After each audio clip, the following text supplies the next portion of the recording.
There is a wealth of information in it. And it's interesting how that God has put it in such a manner that you can take it and the verses just can leap out at you at times. But starting in 1 Samuel chapter 9, verse number 1, there was a man of Benjamin whose name was Kish, the son of Abiel, the son of Zeror, the son of Bacharath, the son of Aphiah, a Benjamite, a mighty man of power.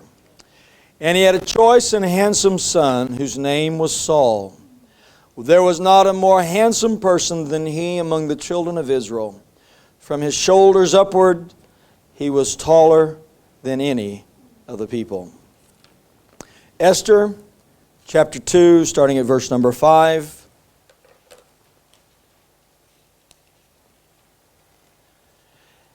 In Shushan, the citadel, there was a certain Jew whose name was Mordecai, the son of Jair, the son of Shimei, the son of Kish, a Benjamite. Kish had been carried away from Jerusalem with the captives who had been captured with Jeconiah, king of Judah, whom Nebuchadnezzar, the king of Babylon, had carried away. You may be seated. Would like to preach to you this evening on the two sons of Kish. Now I know that these two Kishes are different, but they were both of the tribe of Benjamin. There was a lot of relationship here. But what I want to do is contrast to you two different individuals from the same family responding to God in two different ways. Sometimes if we're not careful, we will never go outside of our limits. But we will remain bound by our preconceptions, not seeing what God sees. It is very easy to encapsulate ourselves into our little world. What is hard for us is to get past the I, get past the me. I understand that all we know is ourself. I love my wife dearly, but I don't know how my wife feels unless she tells me or expresses to me her feelings. There's numbers of ways that she can express her feelings. By a touch, by a frown, by a glare, by a smile.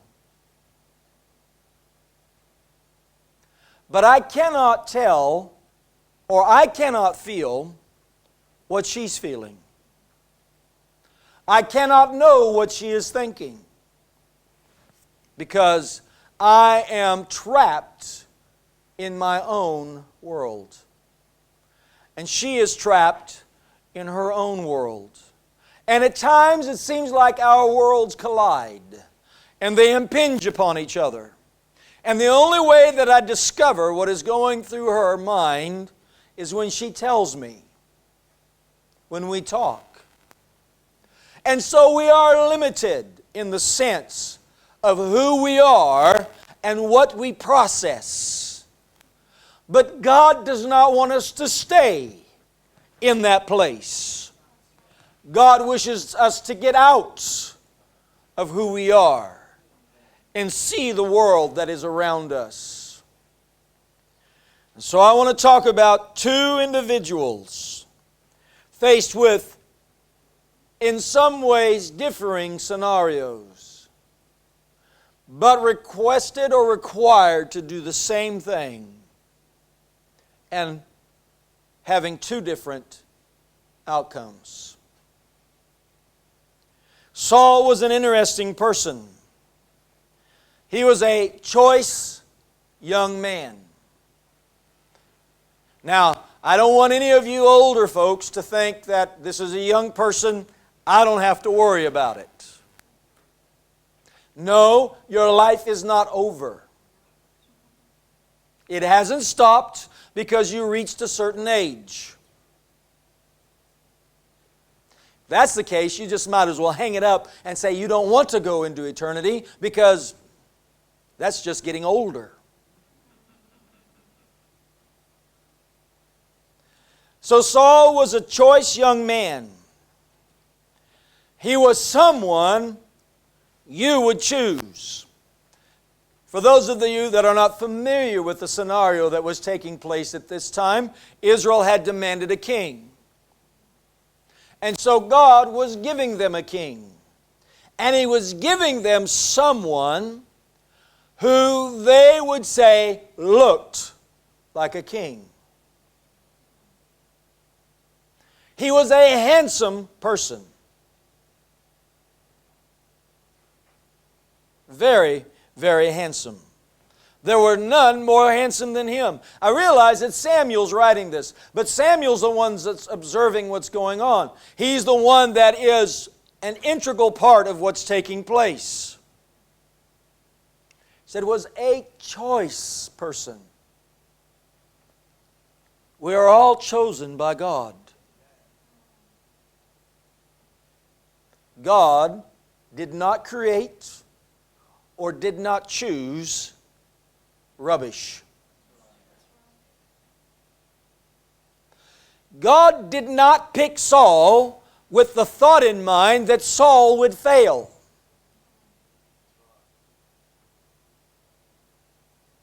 The possibility of failure is always there. But He did not pick Saul because He said, I need an object lesson that's going to fail so that some preacher could stand behind a pulpit somewhere and denigrate Saul and talk about how bad he was and all of his problems. Because truth to tell, all of us are not any different than Saul.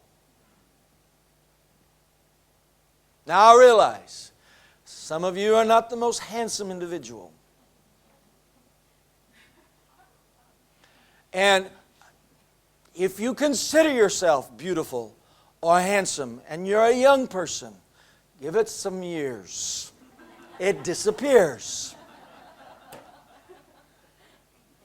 I was never so shocked as to hear a young lady that I knew when she was a child. Her mother told us later on that they were looking through some pictures and stuff, and she says, "Is that Brother Webb? Oh, how handsome he was." And I said, "What?" The operative term was.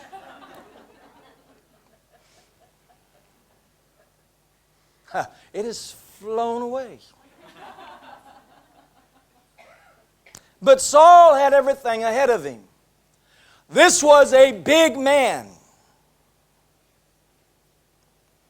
Not only was he good looking, he stood out. Very, very tall. He was not only a head above everybody, he was shoulders above everybody. This was a massive individual that you could look up to. Somebody that the people of Israel could say, check out our king. We got a good one. And the thing is, when God chooses you, you stand out.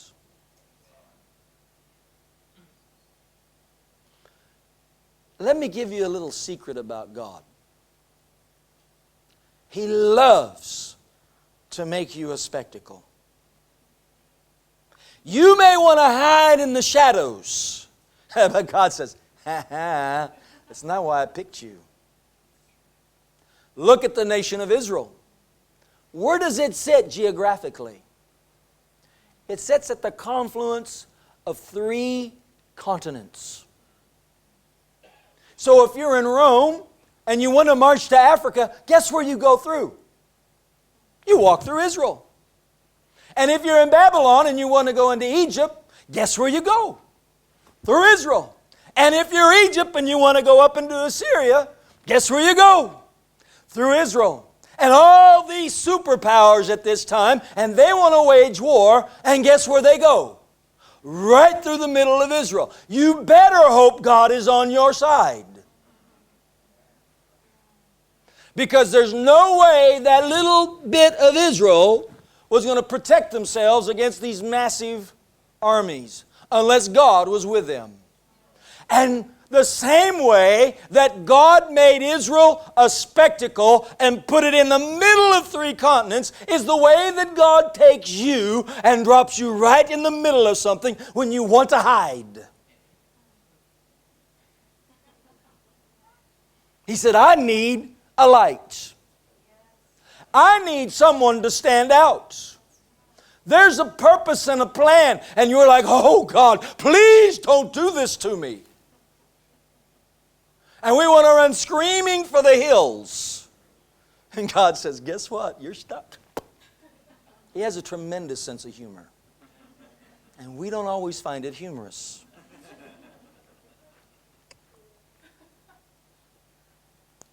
But you see, when God chose you, He put you in a position that everyone can see.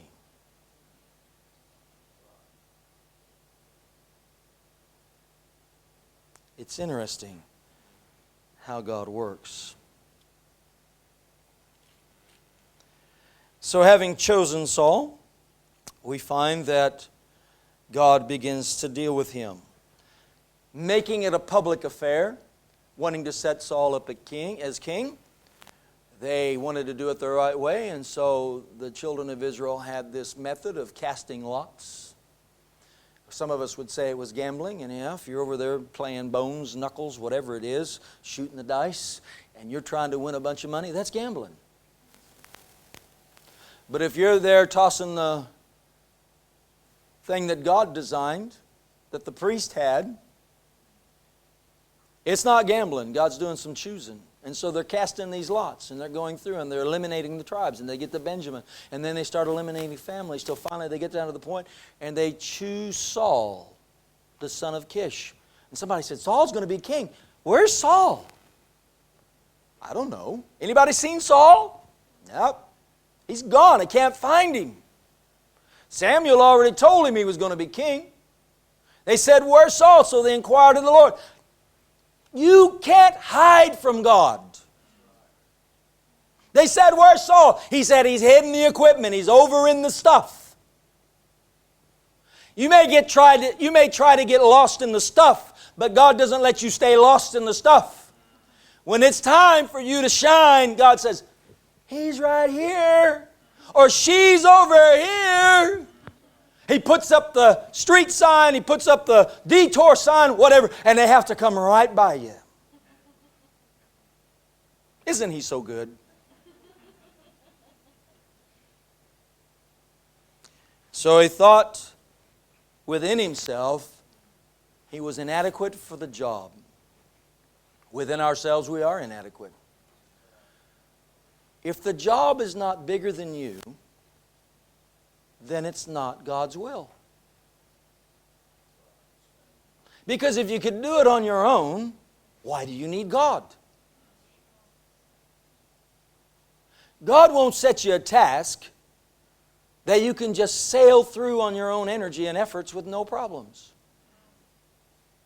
God will set you a task that will require you to depend on Him and seek His assistance to fulfill it.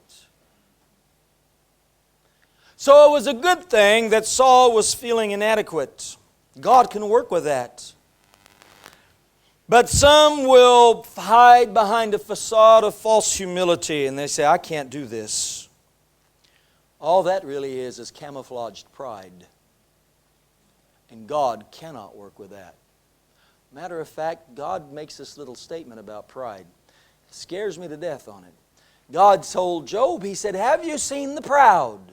Well, I've seen lots of proud. But He says, have you seen the proud? And this is the next statement that really frightens me. He says that I can humble them. God deliberately takes the time to take the proud and to abase them. Oh, you think you're really good stuff. Here, let me pull you down a little bit.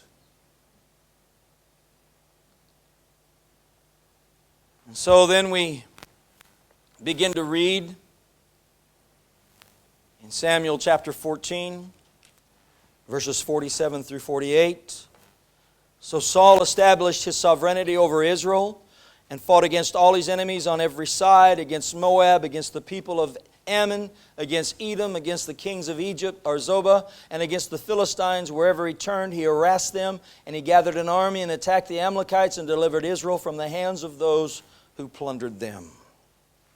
Got a king, elected him, he's going to take care of everything, and it began to work out. There was revival in the land.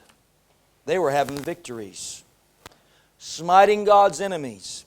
Actually, they were the enemies of God's people.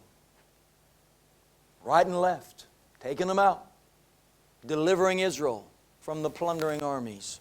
Everybody would be going, ooh, we are having a good time. It's revival. God's moving. Oh, did you see that? Did you hear about that? But then,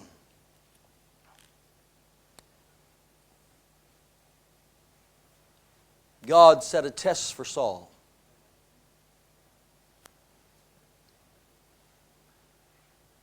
God never stops working on us.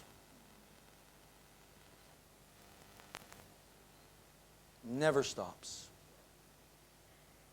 We think we attain, we think we just climbed that mountain and we're, I'm ready to rest. And somebody comes along and says, hey, we got a little further to go. You say, what? No, you're not done. You just got up a little incline. It's further to go. And God set a test. You look in chapter 13, and we go to verse number 8. It reads there, and as for Saul, he was still in Gilgal, and all the people followed him trembling. Then he waited 7 days according to the time set by Samuel. But Samuel did not come to Gilgal, and the people were scattered from him. So Saul said, bring a burnt offering and peace offerings here to me. And he offered the burnt offering. Now it happened as soon as he had finished presenting the burnt offering that Samuel came. And Saul went out to meet him that he might greet him. And Samuel said, what have you done? Saul said, when I saw that the people were scattered from me, and that you did not come within the days appointed, and that the Philistines gathered together at Michmash, then I said, the Philistines will now come down on me at Gilgal, and I have not made supplication to the Lord. Therefore I felt compelled and offered a burnt offering. And Samuel said to Saul, you have done foolishly. You have not kept the commandment of the Lord your God, which He commanded you. For now the Lord would have established your kingdom over Israel forever. But now your kingdom shall not continue. The Lord has sought for Himself a man after His own heart.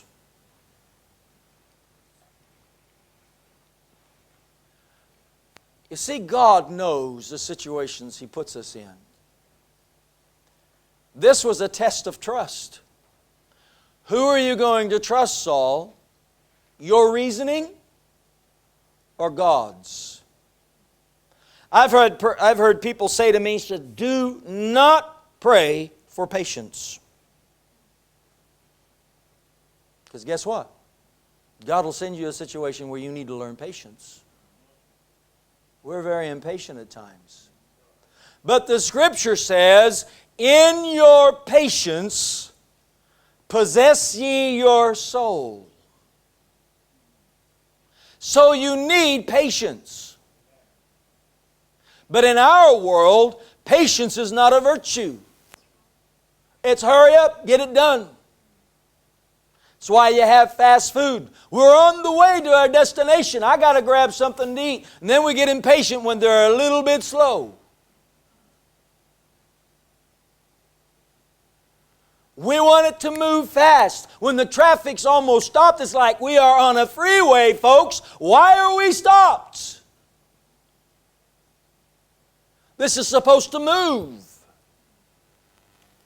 And Saul's looking. Samuel said he'd be here. You know, sometimes we get in our mind, I've got this set portion of time, and God needs to move in this portion of time.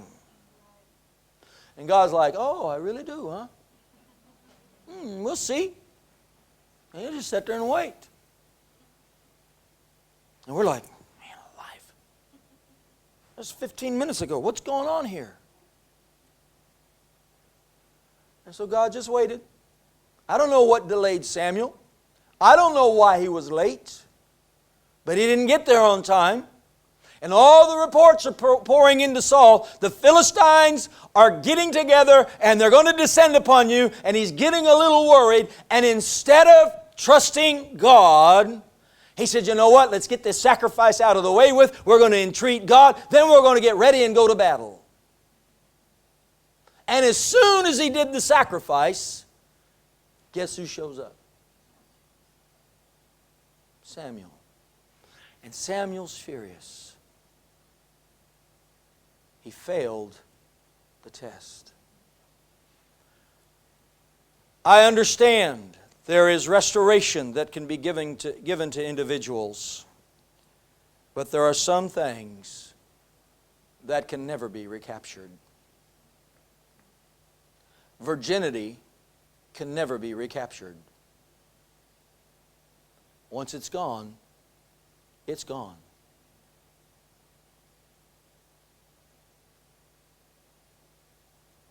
Murder can never be recaptured. Once it's done, it's done. Whether you practice character assassination or whether you actually physically murder someone. The loss of a reputation can be destroyed in a moment and take years to rebuild. The loss of trust in a marriage can be reestablished. But what was lost, it'll never be the same. It can get better, but it will take a lot of energy and effort to work through it. And when God looked at Saul and all this took place, He said, God is not a man that He repents or that He relents. And when God took the kingdom from Saul forever, He didn't yank it from Saul's hand. Saul was going to stay king till he died. But He says, your kingdom will not be established forever. I'm giving it to another man. He lost it for his children, for his family, for his posterity.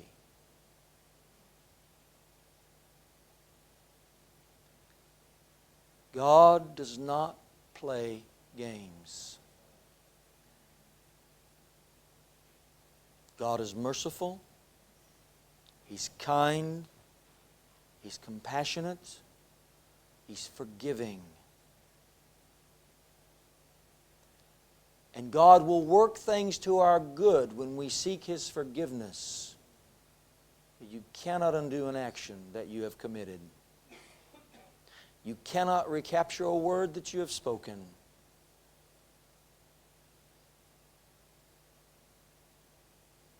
And when God sets the test, He's looking to see how we fare.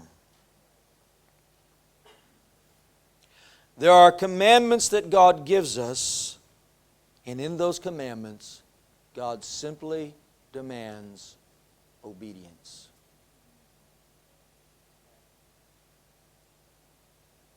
That's all He asks, is to obey. We look at it, it's pretty difficult. He told Saul, go out among the Amalekites, kill every one of them. All their animals, kill them all. This is a really harsh statement. He told them to kill man, woman, child. He told them to kill all their animals, destroy their goods. We would say today that was genocide. God told Saul, kill them all.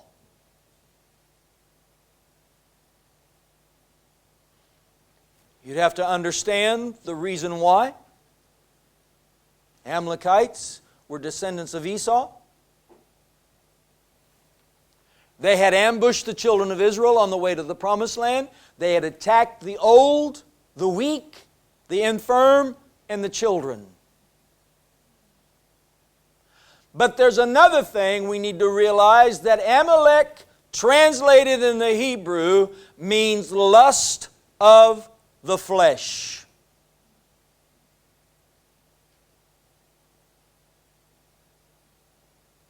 In this living for God, it is a no-take prisoners warfare.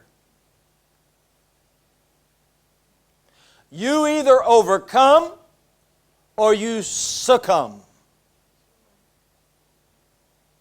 You can't just, it's like having pneumonia, cholera, typhoid, whatever you want to say, and you go to the doctor, I'm sick, give me a shot that'll kill 95% of the disease and leave me with 5%. We think, that's ridiculous. But when we don't deal with the issues in our life, when we don't take care of the things that God wants us to take care of, that's what we're doing to ourselves. And God gave him a command. And it wasn't simply that God wanted to kill all the Amalekites. There was another reason why that God told him to do that. But you see, Saul set himself up as a judge. He rejected God's assessment and substituted human evaluation. And when they got there, he took his pride and he thought, all these other kings take the kings they conquer and they put them they sit at their table as a trophy, saying, this is my strength, this is my prowess. I've conquered this kingdom. And he goes along and he sees, wow, that's a fantastic looking cow. And that's a good looking donkey. I need to bring that into my herds. That's a great line to sire into my herds. And he took what looked good and he picked what looked beautiful and they spared it. And everything ugly, they didn't have any problem killing it. Pretty much like human nature. Hasn't changed down over the generations. And then when Samuel shows up, Saul looks at him and said, boldly proclaims, I have performed the command of God. Really? You're that arrogant to make that statement? I changed God's boundaries and now I've done what God wanted me to do. And Samuel was, what's this with the lowing of the cattle and the bleating of the sheep? And Agag, King Agag, standing there and he's looking at Samuel and he sees the fire coming out of his eye and he said, oh, the bitterness of death has passed me by. I didn't get killed then. Don't be pushing on me now. I'm still alive. And Samuel, that old prophet, didn't hesitate, grabbed that sword, cut him into pieces. That was a ferocious man of God. Sometimes the pastor gets a hold of us, and when we're done, we think we're in pieces. But he's not doing it because he's hating us. Samuel was furious with Saul. I don't know how much of Samuel's furiousness was because Saul had disappointed him as well as God. Samuel loved Saul. You read the story of Samuel, find he was still praying to God to take Saul back. He cared about that man.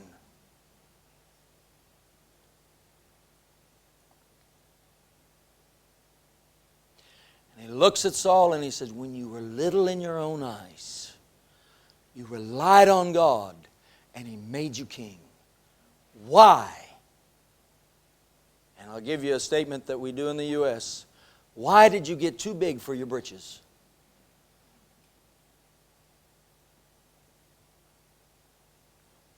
Why did you think of yourself more than you were? Why did you take what God has given you and assume that you were the one that had done it?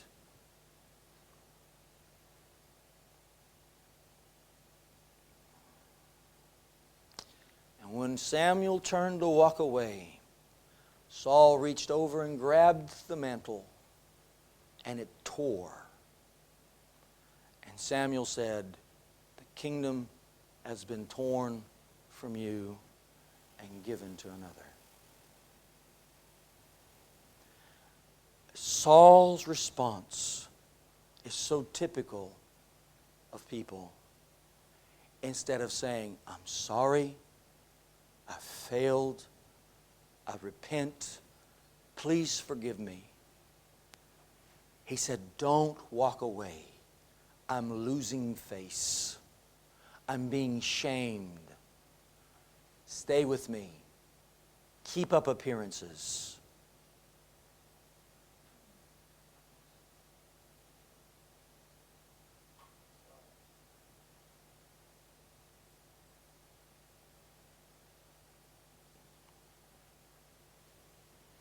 Some may think that they are forced into that decision, but it was a conscious desire or a conscious response from Saul. Our choices decides God's responses to us.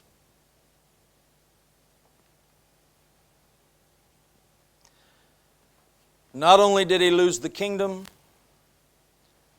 but the Spirit of God withdrew from him. We all wish to be touched by the Almighty.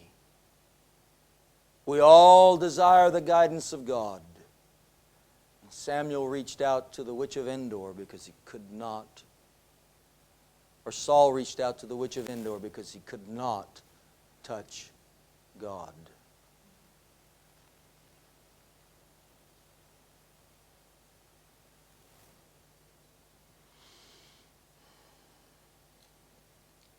We read later on in 1 Samuel 28, Saul was in a battle. It's verses 6 and 7. The battle was fierce. I'm not going to read it. But in the middle of the battle, he was wounded by an archer. His mind had become so twisted that he said, looked at his armor bearer and said, kill me.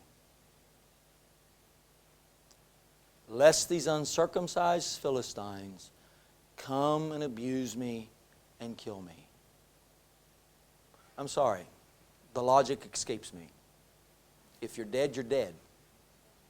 Doesn't matter if the armor bearer kills you or an uncircumcised Philistine kills you. You're dead. Why did Saul think that would be the solution to his problem? Really? Some people think that just if I can die, it'll be over with. You know what God tells us? Die to self and live to me. So if you're willing to die physically, why don't you just die to yourself and live to God? We're really not wanting to die. We're wanting somebody to have pity on us. We want somebody to salvage the situation, but not just to get us out of it. You know, when some people get busted or they get caught in a crime, they begin to weep, they begin to cry. They're not sorry about what they've done. They're sorry they got caught.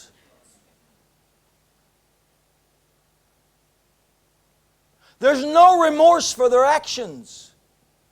They just wish they hadn't got caught, so then they could go on and keep doing what they're doing.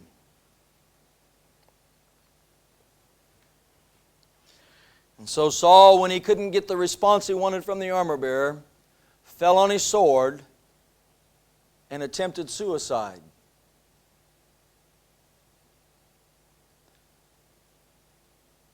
And then we move on in the story.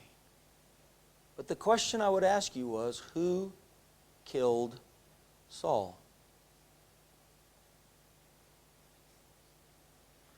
Did all of this happen by chance? Should Saul have been on that hill? I would say yes. Should Saul have been in battle with the Philistines? I would say yes. Should Saul have been in the condition he was? I would say no. He should have been on the hill in the battle with the Philistines, being triumphant by the power of God. He could have been, but he wasn't.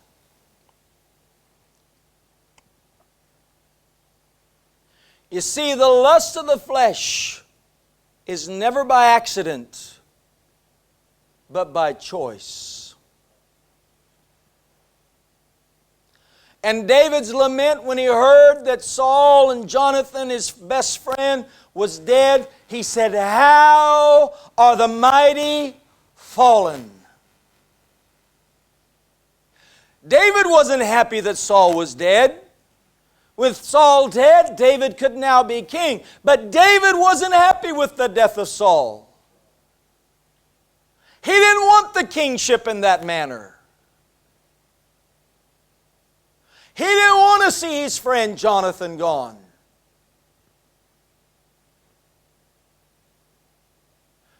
How are the mighty fallen?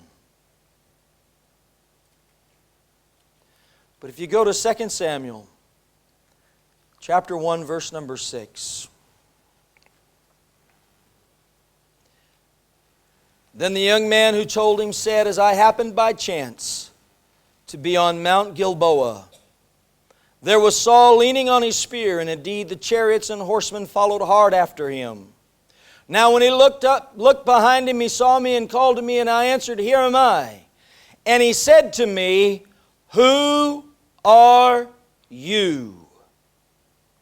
So I answered him, I am an Amalekite." God did not tell Saul to destroy the Amalekites because God was playing games, because God hated Amalek. God saw down the road when there would be a hill somewhere and Saul would be in dire danger, and the one that would take his life was the very thing he would not destroy.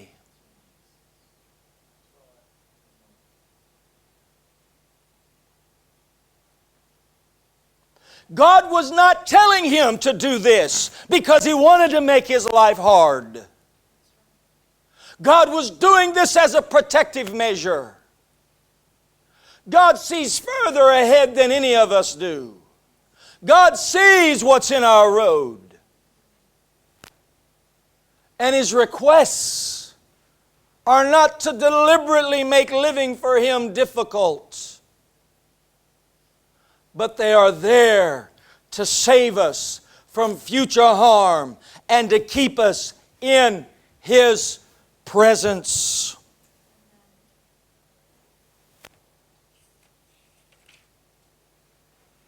You see, if you go back to 1 Samuel chapter 31, you'll read the verse there in verse number 8.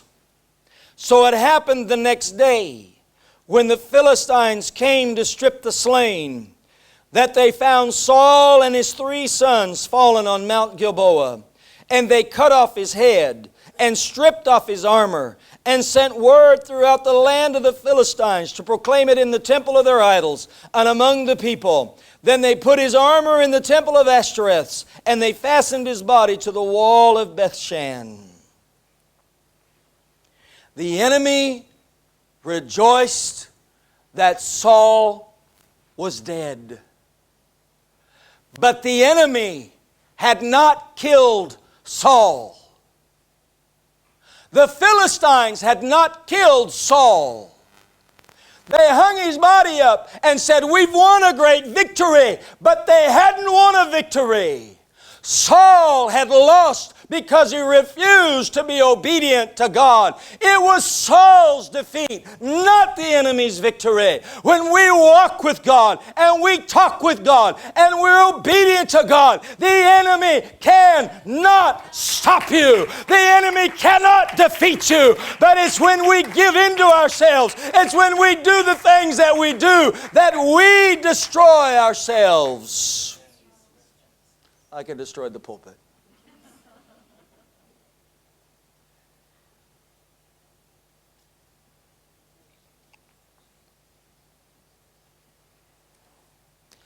You see, God did not bring you into His family to set you up for failure.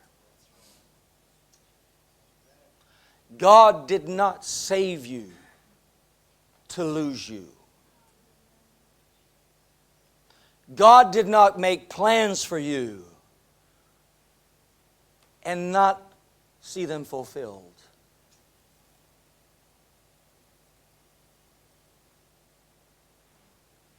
Esther. I want to talk about another son of Kish. Situation is completely different for Mordecai.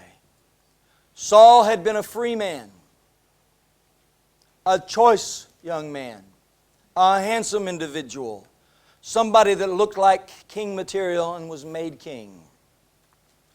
But when we begin to read about Mordecai, we find that Mordecai in Shushan the citadel, there was a certain Jew whose name was Mordecai, the son of Jair. And when you go on down past that, a Benjamite, Kish, had been carried away from Jerusalem with the captives who had been captured with Jeconiah, king of Judah, whom Nebuchadnezzar, the king of Babylon, had carried away. Mordecai was a prisoner. Mordecai was not a free man. He was a slave in another nation. He was a conquered person. And he lived in a land that was not his. He was a stranger in a strange land. But there's one thing that Mordecai knew. He was a child of God. Because if you look in chapter 2, verses 21 through 23. In those days, while Mordecai sat within the king's gates, two of the king's eunuchs, Bigthan and Teresh, doorkeepers, became furious and sought to lay hands on King Ahasuerus. So the matter became known to Mordecai, who told Queen Esther, and Esther informed the king in Mordecai's name. And when an inquiry was made into the matter, it was confirmed, and both were hanged on a gallows, and it was written in the book of the Chronicles in the presence of the king. There were men that decided to kill their king. These were not Jews, they were Persians. These were men that were in the presence of a Persian king. They served him. I don't know what Ahasuerus did. I don't know what kind of a stunt that he pulled, but he made these men mad. They were so furious, they plotted to kill him. And they did their plotting within the hearing of Mordecai. Mordecai is a prisoner. He's a slave. This is a conquering king that has conquered him. What does Mordecai care about the king of Persia? Why should he worry about his safety? What's the big deal if somebody else kills Ahasuerus?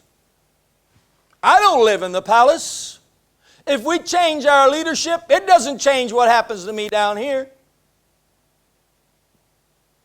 But when the children of Israel were taken into captivity in Babylon, there was a verse that was given to them, or a prophecy, a command by God. And He says, when you're in captivity, I want you to pray for those that have captured you.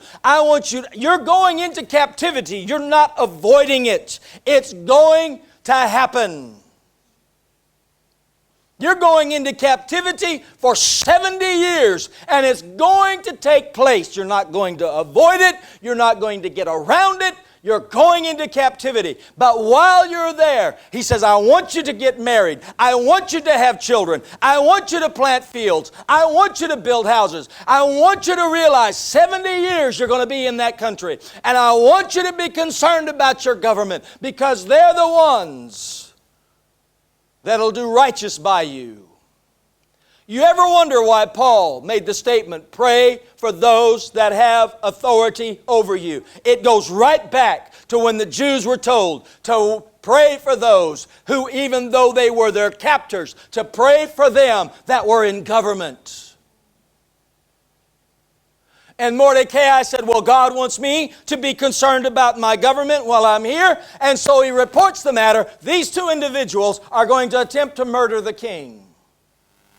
They checked it out, found it to be true, and they hung him. Man, our stories are pretty bloodthirsty. Got a problem? Kill it. I'm not advocating that, but that's what it sounds like. Now, I want you to note something. Many of us that do a good deed would expect a reward. I just saved the king's life. Boy. Let's see, what kind of money will I get out of this? You know, I need a new addition on my home. Could use a new car.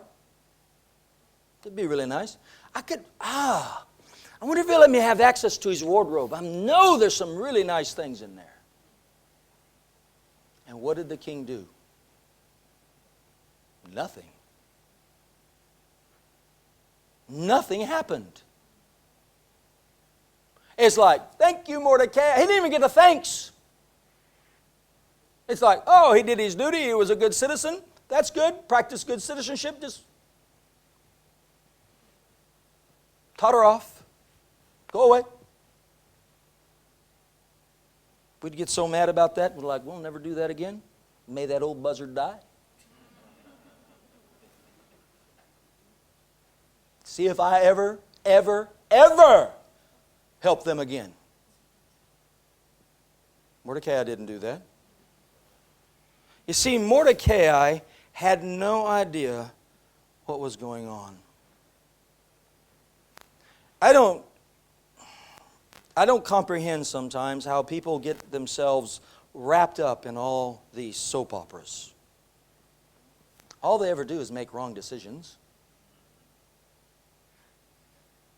And people wrap themselves in that, and they live through the mistakes all these other people are making.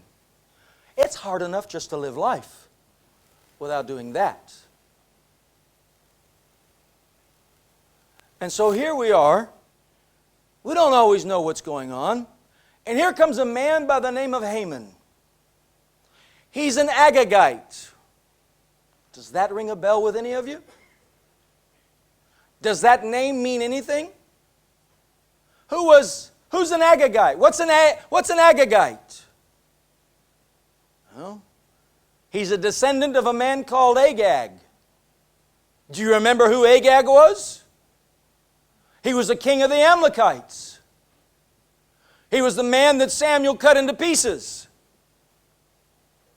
And here is one of his descendants, and he's in the palace of Shushan, and he's with the king Ahasuerus, and Ahasuerus is looking at him thinking, man, you're giving me some good advice, and so I'm going to elevate you in my kingdom.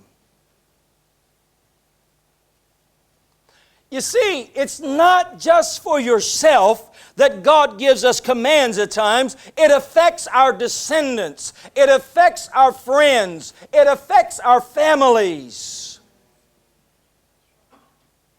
it not only would have saved Saul on the hill, but it would have spared some of this drama that we read about later. Haman steps into the scene. That's all we know. We don't have a lot about him. We just know who he is, who he was descended from, and he walks into the scene and the king elevates him. And Haman's got a really inflated sense of importance on who he is. And so he comes riding out of the gate in all of his pomp and splendor and his glory. And he says, I'm somebody the king wants to honor. Everybody needs to honor me. And so what do you have? You have all these individuals that see him coming. Oh, this guy's high in the king. Oh, yeah, Haman. Oh, yeah, Haman, Haman, hail, Haman, hail. And they're all bowing down to Haman except Mordecai. He's over there in the gate and he might be just doing this. Haman doesn't notice it. He doesn't see it. But these hanger-ons and the followers of Haman look around and say, whoo, who's this guy? He's not bowing. What's up with that? He's pretty arrogant. And so they said, Mordecai, how come you're not bowing to Haman? And Mordecai says, I'm a Jew. This wasn't this thing that says, I'm proud of who I am. No, I don't bow to any man. I'm my own person. Don't tell me what to do. That wasn't what Mordecai was about. He said, I'm a Jew. I'm a son of Abraham. I'm a child of God. And it's what's going on here I can't give an approval to. He made a stand. Oh, isn't it lovely when people take a stand? As soon as we say, oh, I'm a Christian. I don't live like that. I don't go to those places. Oh, really? That's interesting. And the first thing they do is say, hey, do you know that so-and-so don't go to these places? What? You don't do that? Besides being crazy, what's wrong with you?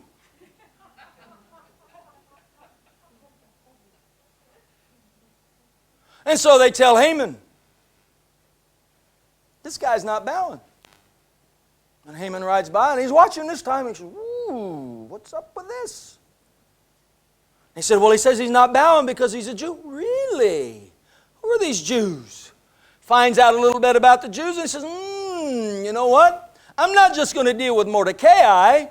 I'm going to take care of this whole group of people. And so Mordecai has no clue what's going on other than Haman goes up to the king and said, I got this proposition for you. I know of a way that you're going to make a lot of money. Money? I'm going to put money in your treasury. Money? If just let me do this one thing and I'm going to give you lots of money. Money? He said, what do you want to do? He says, you got this group of people in your kingdom. They're subversive. They don't want to do the laws of the land. They're just despicable, downright obnoxious, no good, whatever. And all they are is a detriment to society. And we want to get rid of them. And I'll pay you to let me get rid of them. Okay, Haman, you're one of my advisors. I trust you to help me run the kingdom properly. You say these guys are no good. And you're going to give me money to take care of them. You're not asking me to take care of them. You said you'll take care of them and you'll pay for it. What do you need? I just need an edict that says on this day we can kill all the Jews and take all of their goods. I'll write it up. I'll sign it. Haman brings it by. The king looks at it. That's good. Puts his stamp on it. And they start posting it around the country. Haman set the wheels in motion. Most people's response to that would be, oh, no. What do I do? How do I deal with this? Oh, first thing we say, everybody, we got a petition. We're going to give it to the governor. And from the governor, we're going to send it on to the king. That we are in disagreement with the edict that you signed for Haman. And we're going to have a rally and we're going to stand outside the gates and say, down with Haman, down with Haman, down with Haman.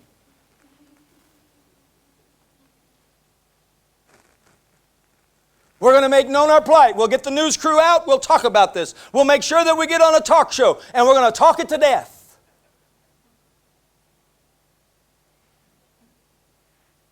Others would be, I'm not a Jew. I don't care who my granddaddy was. I don't care who my dad was. Do I look like a Jew? I'm not a Jew. I'm not a Jew. Forget about it. I'm not a Jew. Well, you're like, oh no, my last name is not that. I've changed that.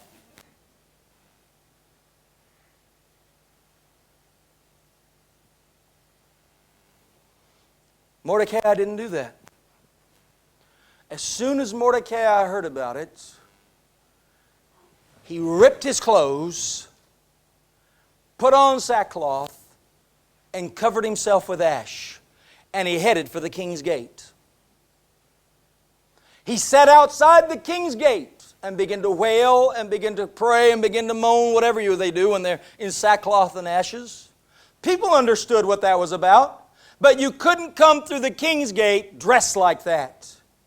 And pretty soon it got to Esther's ears, and they said, Mordecai is outside the gate in sackcloth. Esther didn't even know what was going on. And she told Mordecai, what's your problem? You need to change this. But Mordecai enlisted God's aid. This looks like a ridiculous thing to do. You tell somebody, oh, we'll pray for that. There's some people that say, that's fantastic. Other people are like, are you out of your mind? What's prayer going to do? It's like wishing it away. They say, you don't have time to pray. Get up and go to work. Mordecai said, I can't control this. I can't take care of this. This is beyond my ability. And so he begins to pray. And he begins to do the things that would get God's attention. Mordecai is clueless on what's happening in the palace. We're reading the story. We jump from scene to scene. It's like watching a play. We're here with Mordecai, then we're in the palace. We're here with Mordecai, then we're with Haman. Then we're over here with Esther. We're in this part, we're this part. And the show's flowing. Mordecai doesn't know what's going up there. All he's doing is just praying. He's having issues with this, and he's talking to God about it. And God said, that's fine. He doesn't tell Mordecai, let me tell you what the plan is. I'm going to do this. You just wait on it. It's coming. He didn't do any of that. He didn't hand Mordecai a rule book. Then we're going to go down. This is what's going to...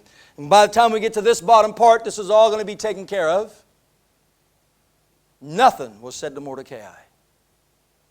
But God got on the act. And that night, we find that the king's trying to sleep. And he's not sleeping very good. I don't know if he'd had some really bad pizza. The sausages had been rancid. I have no idea. I don't know if he had problems, but he could not sleep. He was an insomniac that night. And he's walking around. And I'll tell you how desperate the king was. He said, bring me the books. The books of governance, or whatever they are. He said, I figure if I read this, I'm going to get so bored out of my mind, I'm going to fall asleep. And so they're reading to him the book, and he's looking through it. And all of a sudden they come, and Mordecai alerted the people, or alerted the throne, that Bigthan and Teresh was going to kill the king. Whoop! What? I remember that. What was done for Mordecai?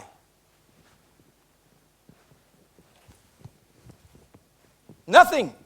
What? Are you people out of your ever-loving mind? Somebody saves my life and you don't reward him? This is my life you're talking about. It's not your petty life. It's my life. You know how many people's trying to kill me? And the guy that saves my life, you don't do anything for him? And he's thinking, oh my goodness, I got to do something about that. What am I going to do for this guy? What can I do for this guy? About that time, it's getting daylight. Court's starting to open up.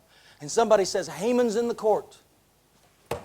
I got a brilliant idea. He walks out there and says, Haman, He said, what should be done for the man that the king wants to honor? Remember I said God looks for the proud to abase them? Who else does the king want to honor but me? Oh, yes. Oh, it can't be anybody else. Man, what have I been wanting? You should take that man, put him in your best robe or put him in one of your robes and put him on your horse and take one of your advisors and parade him through town saying, this is what happens to the man the king desires to honor. And Ahasuerus said, that's a brilliant idea. That's fantastic. Go take care of it for Mordecai. What? You can't be serious. That's the guy that stands in the gate won't bow to me. He's the whole reason why I'm trying to destroy the Jews. His whole family knew what was taking place. But because it was the king's edict, Haman had no choice but to go take the horse, put Mordecai on there and put the robe on him and walk through the streets. This is what the king will do to the man that he desires to honor. And he parades him up and down through the streets. You tell me God doesn't have a sense of humor? You tell me that God's not working behind the scenes? Mordecai, what did you do to get God on your side? All I did was cry out to Him. I was obedient. I did what I was supposed to.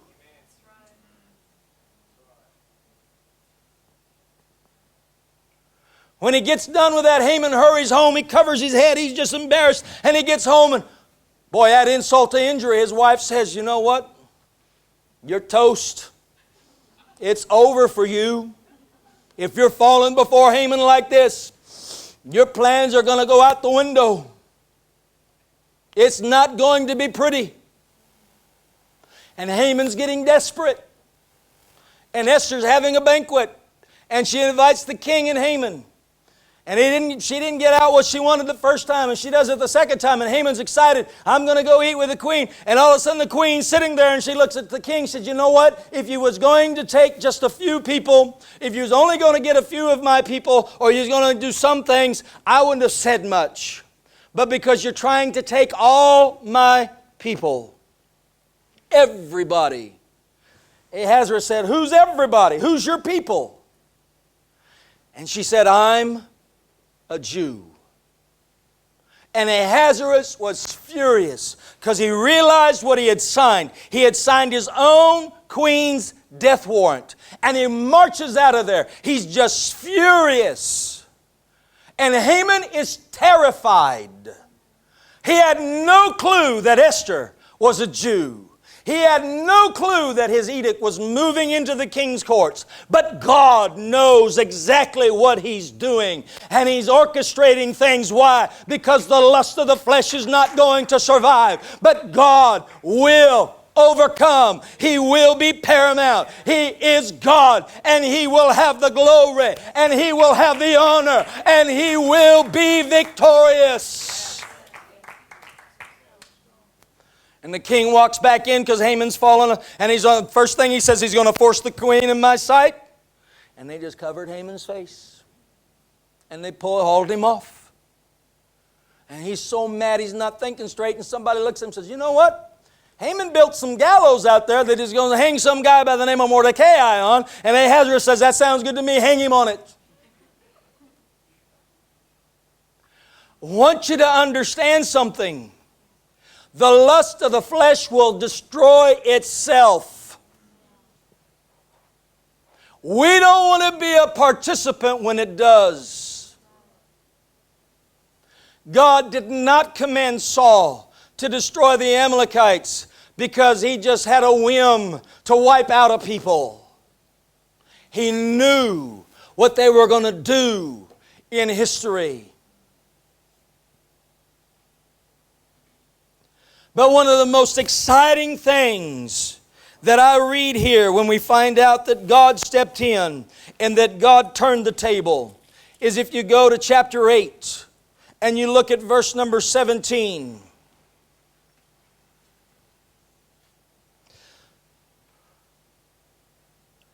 The king couldn't change the edict, or he couldn't rescind what he had stamped. Once he had made something a law, it could not be changed. But there was a new edict issued that said the Jews could protect themselves. And on the day that the Jews were to be eradicated, the Jews turned around and killed 75,000 of their enemies. The enemy cannot succeed against the children of God. The enemy cannot stop the move of God. A child of God on his knees is stronger than the enemy will ever be.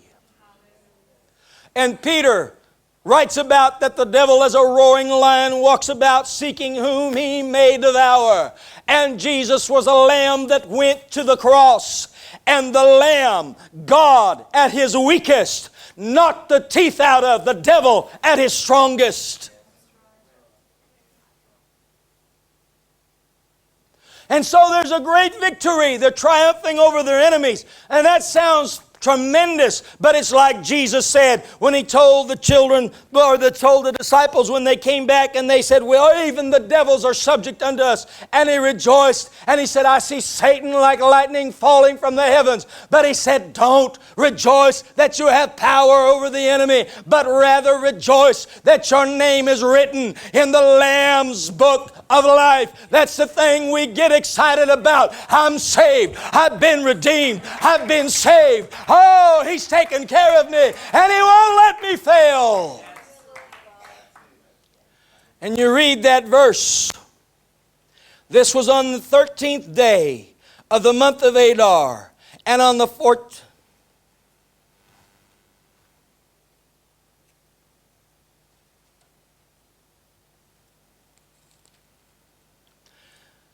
I wound up with the wrong verse. I apologize.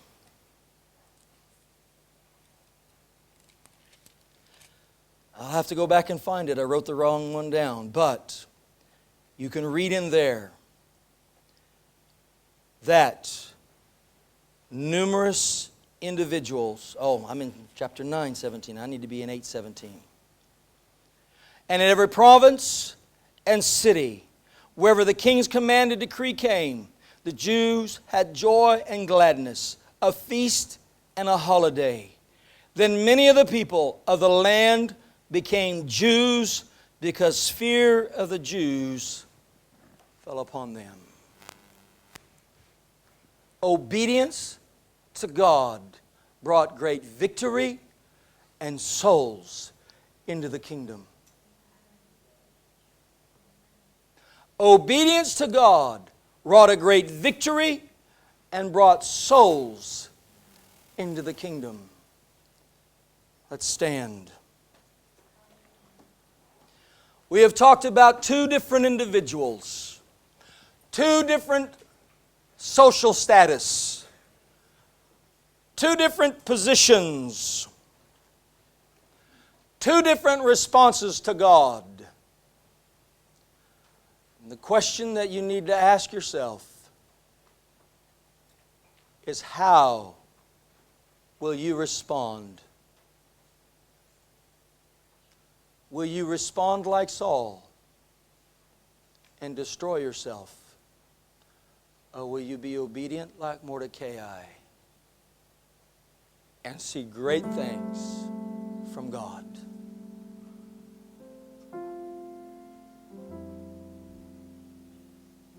There's only two options.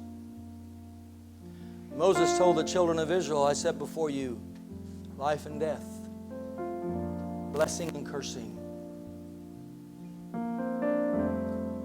If you choose the things of God, if you're obedient to God, He gives you life, He gives you blessing. If you don't choose the things of God, it's nothing but death cursing destruction. The choice is yours. You get to choose. Mordecai's life wasn't easy. I'm sure that he was terror-stricken when he saw the edict. Not just for his own life. He was afraid for the chosen of God. And he responded because that he knew God could not let it stand. God could not allow the children of Israel to be destroyed. If the enemy could have wiped out the Jews, the plan of God would have stopped. Mordecai was as concerned about his people as he was himself, and he was concerned about God.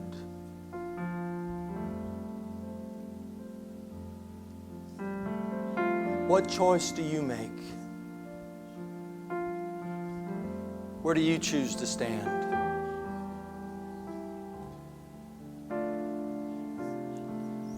Don't take the easy road. It's not easy.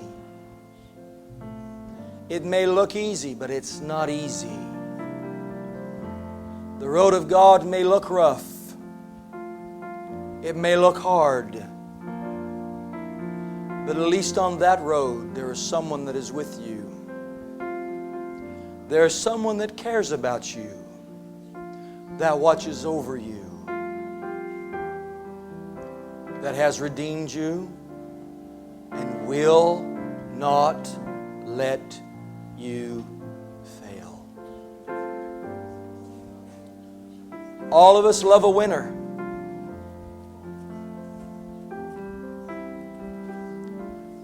You align yourself with God, you'll be a winner every time. For I am persuaded that neither death, angels, powers, principalities, devils, people can separate me from the love of God. The only thing not listed is you. I'd so much rather be like Paul, for I am persuaded that I know whom I have believed in, and am persuaded that He is able to keep that which I've committed unto Him against that day. I cannot save myself, but I know someone that can and will. What do you choose? Who do you choose? This front is open.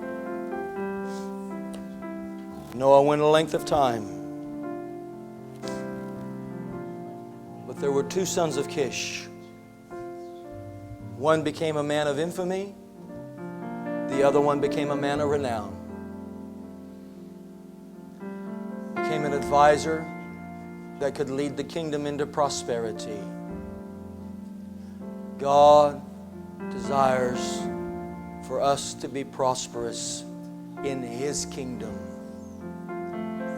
His kingdom.